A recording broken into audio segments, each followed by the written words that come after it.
Hello, it's Scott Manley here, and I'm going to be featuring somebody else's models today. None of this is my own work, although I do attempt to fly these things, crash them, and generally blow them up for fun. So yeah, this is Fat Kerbal's interpretation of Star Wars. And we're starting out with the Corellian Corvette, also known as the Blockade Runner, from A New Hope. I'm more or less going to make these things appear in the order in which we saw them in the movies. So this was my intro to Star Wars. If you remember, you're sitting in the theater, you've had the intro text, this thing flies overhead and you're like, oh my god, this movie's better than anything else. And then 4 seconds later, they one-up themselves right away with the Star Destroyer that is like way bigger, way badder, and of course way more evil because it has Darth Vader at the helm. Well, not at the helm, but he's giving the orders to hunt down the princess. So yeah, this is not quite to scale, unfortunately. I do not think that the Blockade Runner will fit inside the cargo bay. This is ion powered, so if I look inside it, if you'll see inside, it actually has tons and tons of RTGs in there. So I can fire up the ion thrusters, and although the ion thrusters have a very low thrust, apparently they have more than enough thrust to cause the structure that holds them in place to flex. You can just see in through the gap there all the RTGs that are piled up through the middle there to provide power for this thing. I have no idea how far this thing will actually fly, nor do I care, but I do find it hilarious that the Star Destroyer can't actually hold together on its own. So yeah, next thing we saw, of course, was the Death Star. And the Death Star, well, it looks kind of more like an onion, but hey, it does have the ionic cannon, planet-busting, super-powered doomsday weapon thing right there. That is pretty cool. You can look in and see all the hardware that it uses to focus that beam and deliver it onto unsuspecting planets such as, Alderaan, right? And also, if I look around here, there is a rather innocuous-looking exhaust port. There is no trench, unfortunately, but if you look inside there, there is, in fact, like a central nuclear reactor core or whatever. I have no idea. It was never explained to me what kind of energy the Death Star actually used, but one of the nice things, of course, about Kerbal Space Program 0.20 is the addition of Whack a Kerbal, and with that we can, of course, simulate the functionality of proton torpedoes. So we'll just make these maximum speed, hit the middle button, and try to shoot one of these down through the exhaust port. There we go, yes. Anyway, moving on, we have the TIE Fighter. The TIE, of course, is twin ion engine, but given that ion engines are about as powerful as a mouse fart, they instead elected to use the slightly more powerful chemical rocket engine, so you can actually fly this around if you hack gravity. I'm sure it would work against... I'm sure ion engines would work against regular hacked gravity, but honestly, I like this thing to at least move at some speed. Having taken off, of course, I'm trying to flatten out my trajectory. These are just hard panels, they're not aerodynamic surfaces, so this thing actually flies relatively well compared to some of the other ones. You can also, if you look around the front, you see that the windshield or whatever, the cockpit mesh is made from mini solar panels and the parachute. Yeah, I'll just fly this over there and see if we can, do something to it. Because, we never liked TIE Fighters, we like to blow them up, right? Go on, let's fly past this. We'll salute the Emperor or whatever there. I am reporting for duty. Yes, look at that. Banking like a pro. I don't think you can actually see out. Now, of course, these were all made about a week ago. Actually, were made way before that, but they were just released a week ago, just before the release of 0.20. So the Panopticon command pod would, of course, be a logical choice for that, but it did not exist. Hence the crazy hacky things they do. Anyway, that's enough of that. Let's go on to the next spacecraft we see. Oh yeah, I like the way the panels fly off like that. Just like a real TIE fighter, right? You would always blow them and their panels would pop off. And then we have the X-Wing. Now the X-Wing, of course, it has plenty of engines, and I thought that this one might actually be able to take off. So I stowed the gear, and then realized, of course, that was the weapon system. So I thought I'd better put it back so at least it looked the part when I crashed it. Yeah, fire up those engines and go absolutely nowhere because we don't have enough thrust. So time to bring forth the debug menu using Alt and F12, hack gravity, and then we can head skywards ho in our X-Wing, the primary fighter of the Rebel Alliance, better than those rusty A-Wings, X-Wings, Y-Wings, damn it, Y-Wings, yes. X-Wings and Y-Wings are the two that are in Star Wars.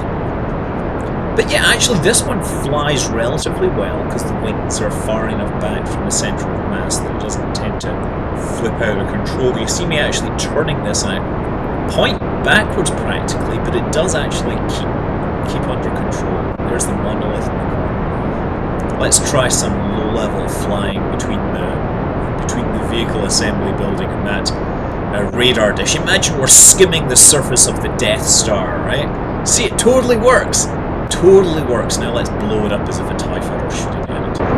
Kerbal Smasher, smack Kerbal time. Now, interesting thing about Kerbal Smacker is that it seems to accelerate things at the rate of the velocity. Oh, nice! I like it. I think the explosions of these things are amazing. One of the things I really like about Kerbal is the very satisfying way in which things explode. So here's the Y-Wing. I keep saying A-Wing. No, it's a Y-Wing. It's supposed to be an older fighter. You can see it also just behind the cockpit, the hemisphere where the droid is supposed to be, the astromech droid that for some reason is able to fix this thing in flight. Yeah, unfortunately, because there's these wings, these delta wings right in the front to provide the shape of the cockpit, this thing just wants to flip and fly backwards regardless for what you do. So I try to get Kerbal, whack a Kerbal out to put it out of its misery, and I have a terrible time because regardless of where I'm pointing the mouse, it's going the wrong way. But regardless, it smashes into the ground and really looks rather satisfying the way it smashes into all those tiny pieces. I tell you, there really needs to be a combat mode in Kerbal Space Program. It just does things too well. And here is, of course, yes, it's Darth Vader's TIE Fighter, faster and better than all the others, and I'm sure it has some official designation which was never mentioned in the movies, but I'm just going to call it Darth Vader's TIE Fighter because it was Darth Vader's. This actually flies roughly as well as his fighter does after it's been smashed by his wingman, that idiot wingman of his that would have destroyed... Darth Vader would have beat those pesky kids if it wasn't for his wingman. No, he just kind of flies around and flips around. Yeah, that wingman actually, if it wasn't for his ability to like fly into Darth Vader, Rebel Alliance would have been defeated because, of course, he was just flying along and he's like, I'm doing okay. Oh, look out! And it smashes into Darth Vader, saves the Rebel Alliance. So that man, that pilot, should be celebrated as a hero. Yeah, so now we're on to Empire Strikes Back, and you can see the walkers ready to take on the Rebel defenses. They are not animated, unfortunately, but they do look utterly fabulous. I mean, the quality of the modelling in this is pretty darn excellent. This is, of course, a perfect excuse for whacking Kerbal because that armour is too strong for blasters. Dak. Who's Dak? Oh yeah, he's dead now. Yes. Anyway, ponderously plunging over because it's huge and tall and gravity seems to act more slowly on large scales. No, it's just an illusion. Let us blow its head off. Come on, more whack a Kerbal. Bang! Shoot it while it's down. Excellent. We have now popped a cap in its head. Yeah, let's see if there's any others begging for some. There it is. Let's see if I can hit it from a distance. Look, it's kind of rolling along the ground there. That's really what they needed in Empire Strikes Back, was a whole bunch of giant marbles that they would have kind of walked and slipped on and crashed into the ground. I think that would have been a far better weapon than those little snow speeders. I mean, interestingly, why I also wonder why they didn't just get like a Zamboni out there and like polish the ice so that when they walked they would have just slipped. That would have been more awesome as well. Having said that, you know, Luke Skywalker did do a very impressive. Was very impressive when he managed to take down a walker essentially single-handedly using a lightsaber and a grenade. Because, you know, Luke Skywalker is a badass despite being a little short for a stormtrooper. Anyway, that was, of course, after that, what happens is the Millennium Falcon escapes, and there have been many Millennium Falcons, but there is not one in this set. However, the Millennium Falcon hides in an asteroid belt, and then the bombers come out looking for it. These are, this one, unfortunately, again, has the same problems with flying straight. It has, well, it appears to have an off-center center of mass, but I may be wrong in that. I do like the way that it has, like, the designator thing underneath the targeting system, and it has, I don't know, it just has a lot of cool details on there. It has a battery pack on there, which I think is an authentic feature, but honestly, we only get like one really good look at the TIE bombers in Empire Strikes Back, and it's like one scene. But it's funny, yeah, Empire Strikes Back has all these things that are in it for just like one scene, and then they become really popular. Yeah, let's shoot these things. Yes! Excellent. And once again it explodes into a marvellous array of tiny pieces. That'll teach them not to fly around the space centers. So on to Return of the Jedi, which is the third best Star Wars movie, of course. Empire Strikes Back being the best, incidentally. A-Wing is, of course, the fast rebel fighter, whatever, and this one is very fast and maneuverable, except that it wants to fly backwards, because, again, the control surfaces are too far forward. Which doesn't matter if you're a spaceship, but it does sure as hell matter if you are flying, you know, in the atmosphere like we are. Thankfully, because it's going backwards, I should be able to rescue the pilot a little. Yeah, there he is. He has a rescued somewhat. Shame he didn't crash into a Super Star Destroyer and take out its bridge. Also, we have the B-Wing. Now, the B-Wing, well, the B-Wing is, of course, the heavy weapons platform of the Rebels, supposedly, if you believe the stories that are out there. It's never mentioned in the movies. This one has ion engines, and again, a bunch of RTGs under there. But let's fire these things up and see how fast it flies. There we go. Full power! Excellent, look at those engines light up, exerting grams of force, and yeah, there we go. So much for that. Maybe if we hacked gravity, it might actually perform a little better. There we go. Hack gravity. Yep. Oh, engine's still running. And so it takes off with all the speed and agility of a heavy weapons spacecraft. No, it's a little faster in the real life, in the game, in the movies, whatever. Yeah, actually, B-Wing, I loved flying that in the B-Wing, which was an expansion for X-Wing, except it was so vastly better than everything else that you just ended up wondering why you ever bothered flying an X-Wing. So, the Interceptor, the TIE Interceptor, those, of course, turn up again at the Battle of Endor. They are the fast, shooty ones. They have more weapons and, well, the more speeds. I don't know why you would fly a regular TIE fighter. I guess, you know, I guess there's a hierarchy or something. But once again, these things are absolutely terrible at flying in the air. Maybe that's why you fly a regular TIE fighter, because they can fly through the air without having the airfoils catch their wings and make them go the wrong direction. I shall endeavour to crash this thing into the tower. There! Bang. Nice! Nice. And again, I like the way these things explode. You see, with the panels flying off like that. That is a satisfying end to a spacecraft of this quality. I mean, I have to be clear, the developers, the designers who put this together are utterly, it was marvellous. I mean, they even put this monstrosity together. This, of course, the Trade Federation command ship from A Phantom Menace, which is by far the worst Star Wars movie. This is the largest spacecraft in it, and I think it has something like 2,800 parts. Just a hint, if you want to make movies of these things and you don't need to actually turn it, you can activate time acceleration and that will turn off physics. That'll give you a little more smoothness. And yeah, it looks pretty neat, although you can't actually fly any spacecraft inside it, nor can you take out the middle bit, and yeah, it just is pretty crap. And of course we have the pod racer, which is utterly impractical, but let's try flying it from the cockpit just so we can get that feeling of speed that Anakin, of course, brought onto us. I mean, paradoxically, actually, the pod racer led to one of the best games on one of the best Star Wars games ever, of course. The pod racing game on the Nintendo 64 was utterly marvellous, but nobody bought it because they hated the movie.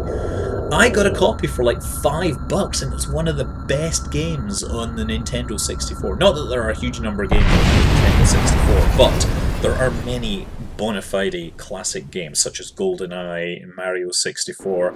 And actually I think Perfect Dark is one of my genuine favourites. Let's try flying this again because that was a rather short flight. Of course we'll need to come back and redo this with a seat instead of command pod. It's so wobbly, I'm not sure that is supposed to happen.